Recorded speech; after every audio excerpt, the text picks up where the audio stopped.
বগুড়া শেরপুরের প্রাথমিক বিদ্যালয়ের নামে দান করা জমিতে নির্মাণ স্কুল ভবন সরিয়ে নির্মাণ করা হচ্ছে মাছের আড়ত, তাও প্রশাসনের নাকের ডগায়। রণবীর বালায় এই আড়ত বসিয়েছে একটি চক্র। শিক্ষাবিরোধী এই কাণ্ডে চারিদিকে নিন্দার ঝড় উঠলেও মাছ ব্যবসায়ীদের একাংশ দেখাচ্ছেন নানা যুক্তি। তার চেয়ে বড় কথা, আড়ত নির্মাণে ব্যবসায়ীদের সাথে যুক্ত হয়েছেন খোদ প্রধান শিক্ষকও। যদিও স্কুলের জমিতে আড়ত নির্মাণ বন্ধে জেলা প্রশাসক কঠোর হুঁশিয়ারি দিয়েছেন।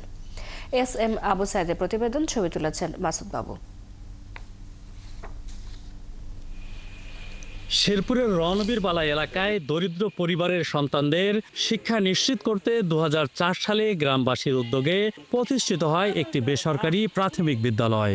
বছর দুয়েক পর সড়কের দুই পাশে 15 ও 21 শতক পরিমাণ দুটি পৃথক জমি স্কুল নির্মাণের জন্য দেয় এলাকার একজন দাতা। এখন সরকারি উদ্যোগে স্কুল নির্মাণ না হওয়ার অজুহাতে স্কুলের সেই জমিতে মাছের আড়ত নির্মাণ করতে মরিয়া হয়ে উঠেছে একটি চক্র। প্রশাসনের নিষেধাজ্ঞা থাকা সত্ত্বেও এরই মধ্যে স্কুল ভবন সরিয়ে নেওয়া হয়েছে। কেন এমন সিদ্ধান্ত জানতে চাইলে সাংবাদিকদের উপরেই দলগতভাবে চড়াও হন ওই চক্রের লোকজন। আমাদের বেচাকেনা সকাল 8টা থেকে 9টা পর্যন্ত, আবার মনে করেন 9টার থেকে 10টা 11টা 12টা পর্যন্ত, তারপর শেষ বেচাকেনা। কথা বলছেন সকালবেলা স্কুল চলবে। মনে করেন এই এলাকার মধ্যে আমাদের কোনো স্কুল নাই, স্কুলের জন্য মুরব্বীরা দিয়ে দিচ্ছে, সেই জিনিসটা মনে করেন তারা নিয়ে যায় মাটি কাটি। গরিবের হক, আমাদের ছেলেপেলেরা ওখানে লেখাপড়া করবে, আমরা অবিলম্বে ওইখানে স্কুল স্থাপিত চাই। ব্যবসা যে কোনো জায়গায় করতে পারবে, কিন্তু আমাদের দাবি যে স্কুলটা হোক। এখনো সরকারি বেতন পান না শিক্ষকরা, তাই মাছ ব্যবসায়ীদের এক অংশের এই উদ্যোগে সামিল হয়েছেন খোদ প্রধান শিক্ষকও। নতুন স্থানে দ্রুত পাঠদান শুরু করবেন বলেও জানান তিনি। কারণ জায়গাটা নিচু ছিল, এখানে জায়গাটা বড় আছে, সেই জন্য এখানে জায়গাটা করছি আমরা। ঠিক আছে, সমস্যা নেই।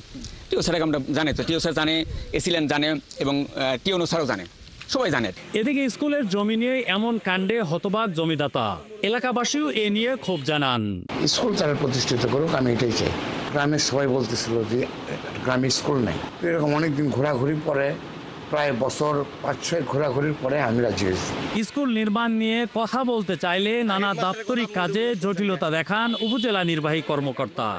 জেলা প্রশাসক জানান, স্কুলের পক্ষে তিনি কঠোর অবস্থান নেবেন। তারা জায়গা জমি দান করেছিল, তারা যেহেতু আমি জেনেছি যে তারা আমাদের সংশ্লিষ্ট দপ্তরকে অবহিত না করে তাদের নিজ উদ্যোগে তারা এই জায়গাটা দান করে। এই জায়গাটা আমরা প্রতিটি থাকবে, যেহেতু সেটা মহাপরিচালক দানকৃত, এখানে কোনো আড়ত প্রতিষ্ঠা আমরা অন্তত লিখিতভাবে কোনো অনুমতি দেওয়া হবে না। স্কুলের জায়গা যেই দেখ না কেন, যেখানে বাচ্চারা পড়ে স্কুলে যায়, সেই জায়গাটা এক্সিস্টিং থাকবে। মাছের ব্যবসা যারা করবে তারা সরে যাবে, তারা বিকল্প জায়গা দেখ। এই মুহূর্তে স্কুলের শিক্ষার্থী রয়েছে প্রায় 1.5 শতাধিক। জমির টানপোড়েনে তাদের লেখাপড়াও ব্যাহত হচ্ছে। এস.এম. আবু সাইদ, 71, বগুড়া।